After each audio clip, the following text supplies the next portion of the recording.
Kumusta mga kaibigan? Ngayon ay pag-uusapan natin ang tungkol sa stress. Isang kondisyon na kasalukuyang pinagdadaanan ng ating minamahal at hinahanga ang doktor, si Dr. Willie Ong. Sa kanyang YouTube channel, ibinahagi niya nalaman na yung kalaban, ang pangalan, sarcoma. Na siya ay may sakit na sarcoma, isang bihirang uri ng cancer na nabubuo sa buto o soft tissues. Bagamat maaaring magpahina ng immune system ang stress, mahalaga pa rin ang pagkonsulta sa doktor para maunawaan ang mga partikular na dahilan na nag-ambag sa diagnosis ni Dr. Ong. Welcome sa Mind Your Body channel. Kung bago ka pa lang sa channel na ito, ay huwag kalimutang mag-subscribe at pagkipindot na rin ang notification bell para updated kayo sa mga susunod na videos ng channel na ito. Pag-unawa sa sarcoma. Ang sarcoma ay isang bihirang uri ng cancer na nabubuo sa buto o soft tissues. Maaaring makaapekto ito sa mga tao sa iba't ibang edad, ngunit kadalasang nakikita ito sa mga bata at kabataan. Bagamat hindi pa tiyak ang mga sanhi ng sarcoma, pinaniniwalaan ng mga eksperto na kombinasyon ng genetic at environmental factors ang nagiging dahilan nito. Hindi direktang sanhi ng sarcoma ang stress, pero maaari nitong pahinain ang immune system na nagbibigay ng mas favorable ang kalagayan para sa pagdevelop ng mga cancer cells. Ano ang stress? Ang stress ay likas na tugon ng katawan sa anumang hamon o pangangailangan, pisikal, emosyonal o mental. Kapag humarap ka sa isang stressful na sitwasyon, naglalabas ang katawan ng mga hormone gaya ng adrenaline at cortisol na nagsisimula ng fight or flight response. Inihahanda ka nitong harapin o takasan ng sitwasyon. Sa tamang sukat, ang stress ay maaaring maging kapaki-pakinabang.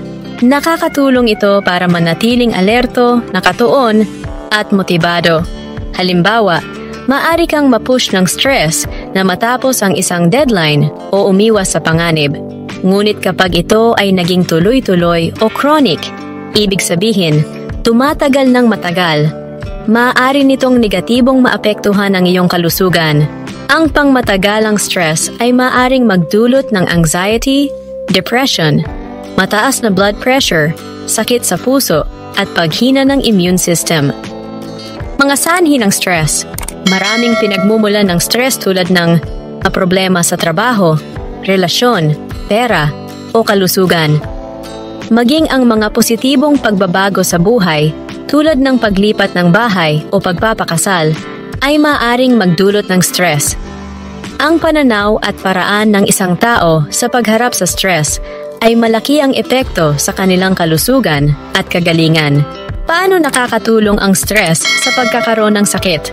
Bagamat hindi direktang sanhi ng cancer ang stress, maaari nitong pahinain ang immune system at magdulot ng chronic inflammation.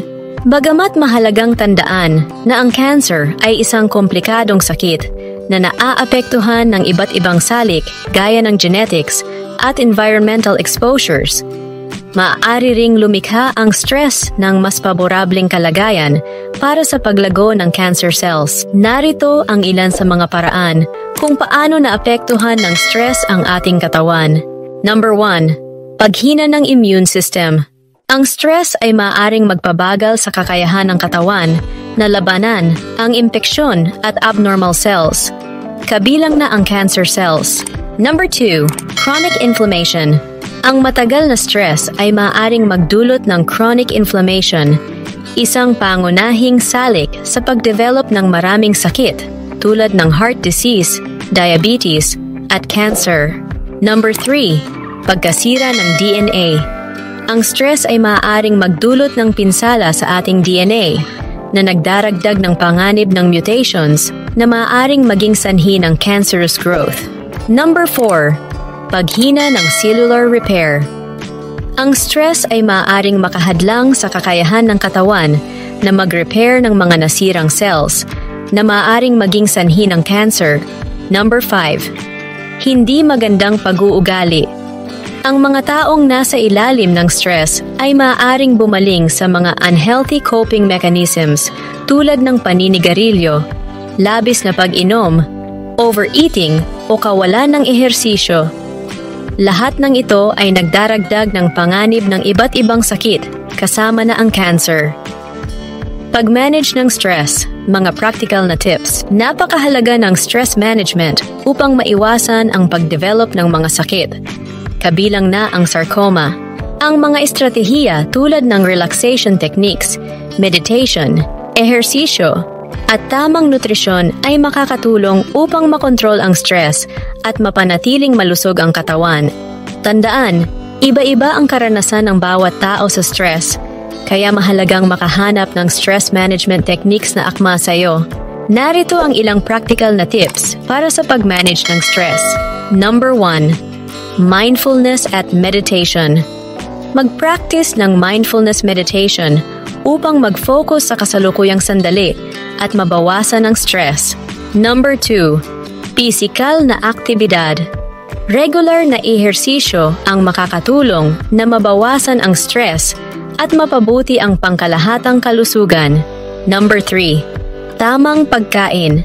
Ang balansing dieta ay nagbibigay ng tamang nutrisyon na kailangan ng katawan upang harapin ang stress. Number 4. Time management. Ang epektibong pamamahala ng oras ay makakatulong upang magkaroon ng pakiramdam ng kontrol at mabawasan ang stress. Number 5. Social support. Ang pagkakaroon ng malalakas na koneksyon sa mga kaibigan at pamilya ay nagbibigay ng emosyonal na suporta at nakakatulong na bawasan ang stress. Number 6. Humingi ng tulong sa propesyonal. Kung nahihirapan kang pamahalaan ang stress, mag-isip na makipag-usap sa isang therapist o counselor. Ang stress ay isang karaniwang karanasan, ngunit mahalaga itong pamahalaan ng maayos upang mapangalagaan ang kalusugan sa pamamagitan ng pag-unawa sa siyensiya ng stress at paggamit ng mga malusog na coping mechanisms. Maaari mong mabawasan ang iyong panganib na magkaroon ng mga sakit tulad ng sarcoma. Kung ikaw ay nababahala tungkol sa stress o nakakaranas ng mga sintomas, huwag mag-atubiling humingi ng tulong mula sa isang healthcare professional. Sa pamamagitan ng pag-aalaga sa iyong sarili at pagsasanay ng self-care, maaari mong mapabuti ang iyong pangkalahatang kagalingan at mabawasan ang antas ng stress. Kung ikaw ay nakakaranas ng ganitong klaseng stress, tulad ng dinaranas ngayon ng minamahal nating doktor na si Willie Ong, alalahanin natin na ang stress ay isa sa mga pangunahing sanhi ng sakit. Patuloy nating ipagdasal ang kanyang kagalingan at kalakasan. Naway biyayaan siya ng Panginoon ng lakas sa kanyang pinagdadaanan. Philippians chapter 4 verse 6-7.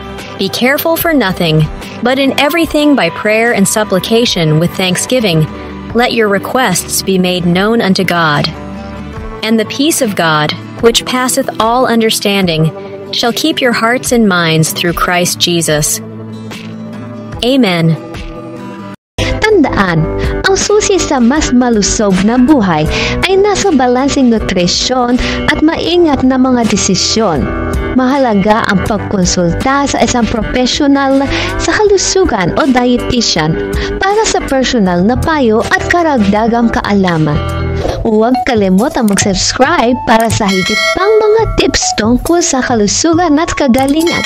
Hanggang sa susunod na pagkakataon, mag-ingat kayo at manatiling malusog. God bless sa ating lahat.